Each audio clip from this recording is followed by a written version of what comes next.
Birds flying high, you know how I feel. Sun in the sky, you know how I feel. Breeze drifting on by, you know how I feel. It's a new dawn, it's a new day, it's a new life for me. Yo les petits loulous. Yo les petits loulous, c'est parti pour le road trip en direction de Aizu Wakamatsu. Ensuite nous allons aller à Nikko. Et puis nous allons aller à Shiba, donc à Tokyo. Et on finira par aller à Hakone, au Keizo Lokai, qui est un concours de rabotage. Et il y a plein d'outils à acheter, plein d'outils à voir, ça va être un patoche. Et on va être ruinés. Et Ça... c'est parti mon kiki. Allez.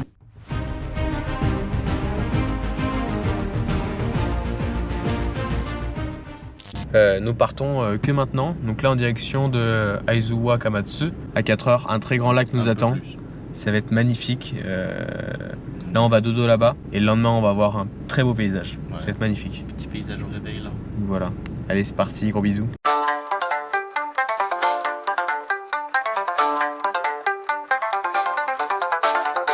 T'es rassuré? Un peu rassuré, proche de la panne sèche en fait. Et oui, parce que nous le voyons juste ici. Ça fait un petit moment maintenant que nous n'avons plus d'essence. Et on était en montagne, perdu, sans réseau et presque plus de batterie. On commence très très bien le road trip. C'est bon. On va manger. On va manger. On va manger. C'est parti pour la petite randonnée. À côté du lac d'Aizu Wakamatsu. Le lac s'appelle Iwashiro. C'est parti.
Ok, on se retrouve devant le Nikko Toshogu.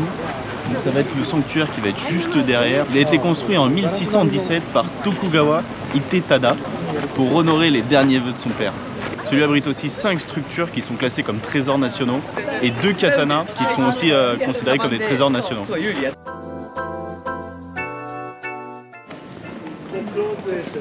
Oh, c'est fermé. Malheureusement, on vient de nous dire que c'est complètement fermé parce que le site ferme dans environ une demi-heure à peu près. C'est pas grave, ce sera pour demain.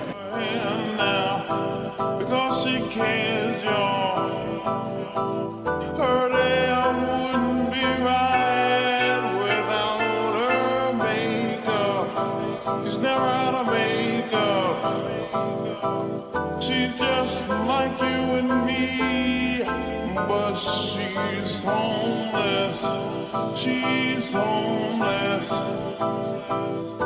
as she stands there. Il est 9h, on a réussi enfin à arriver à l'heure. On est à Nikko Toshogu et c'est parti pour la petite aventure. Ouais, ça va être magnifique. Franchement, c'est magnifique. Cette espèce de bâtiment, c'est énorme. Je sais pas si on se rend forcément compte à la caméra, mais genre les poteaux là, juste les petites sections, des petits remparts, je pense que c'est au moins du 250 par 250.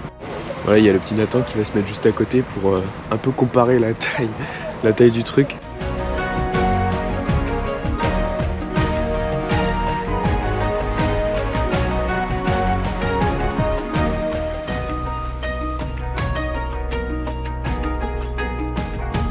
On a quand même pu en savoir un peu plus avec la visite de ce fameux temple sur Bouddha. Il y avait des grosses statues de Bouddha, il y en avait les 3, il y avait les explications et tout, franchement c'était assez sympatoche. La richesse du patrimoine japonais, tout ce qu'ils ont, c'est vraiment juste incroyable. Putain, comme prévu, ça fait vraiment trop plaisir d'arriver le matin et qu'il y ait genre personne. Enfin genre personne, je m'entends, genre il y a vraiment pas grand monde, c'est apaisant, c'est calme. On n'est pas dans une rue bombée, on va pouvoir prendre des belles photos. Ce qui est vraiment intéressant, c'est que ici les statues, les trésors nationaux qu'ils ont et tout, ils les rénovent. Et du coup, genre ils ont toujours ce côté éclatant, je pense, des débuts. Alors que comparé, je pense, en France plus ou enfin, genre en Europe, ça va plus être tu trouves une statue, tu la laisses telle quelle au final. Et c'est un peu, genre franchement, quand on voit les statues qu'il y a dedans et tout, c'est magnifique. Ça claque, tout est plein de couleurs, de feuilles d'or et tout. Les statues, ils font 4 mètres. Et ouais, c'est vrai qu'ils sont vraiment éclatantes.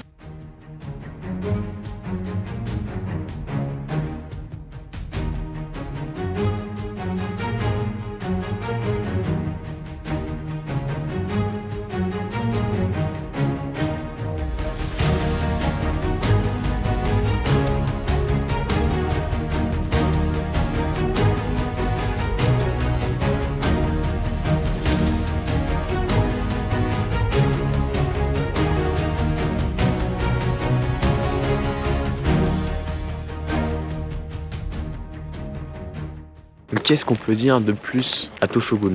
On vient de sortir de toute la partie entre guillemets payante avec tous les magnifiques bâtiments. Franchement, c'était magnifique. Il y avait des portes, c'était monstre les portes. Ils sont énormes. C'est magique. C'est assez sympatoche. Ça rend le lieu un peu unique et tout. Franchement, ça va vachement bien pour un temple. Et puis tout est magnifique, c'est ultra bien décoré, c'est ultra bien genre peint. Il y a de la peinture partout. Franchement, ça pète, c'est éclatant. Tous les temples, ils ont été repeints. Et c'est immense. C'est immense en fait. C'est un domaine. Et on a vu tous les trésors nationaux.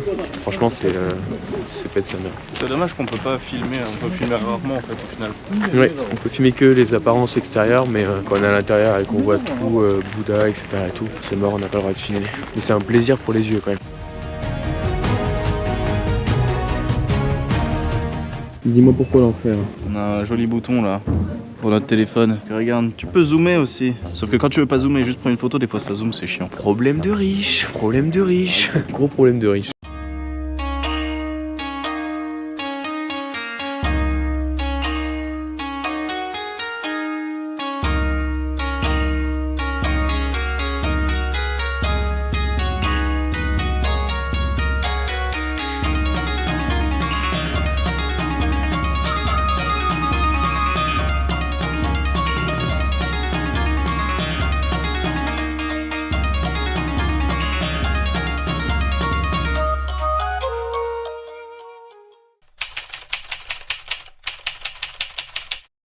Et pour ajouter une très belle transition, nous sommes à Kigon, justement aux chutes des Kigon.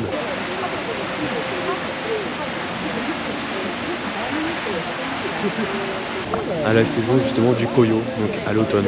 Franchement, ouais, c'est plutôt joli, hein. C'est une belle transition je pense. À la saison du Koyo au Japon, vraiment que c'est la plus belle quoi. T'as les arbres qui sont un peu rouges, orange, jaune. Donc là on est sur le petit pilier justement, donc des chutes du Kigon.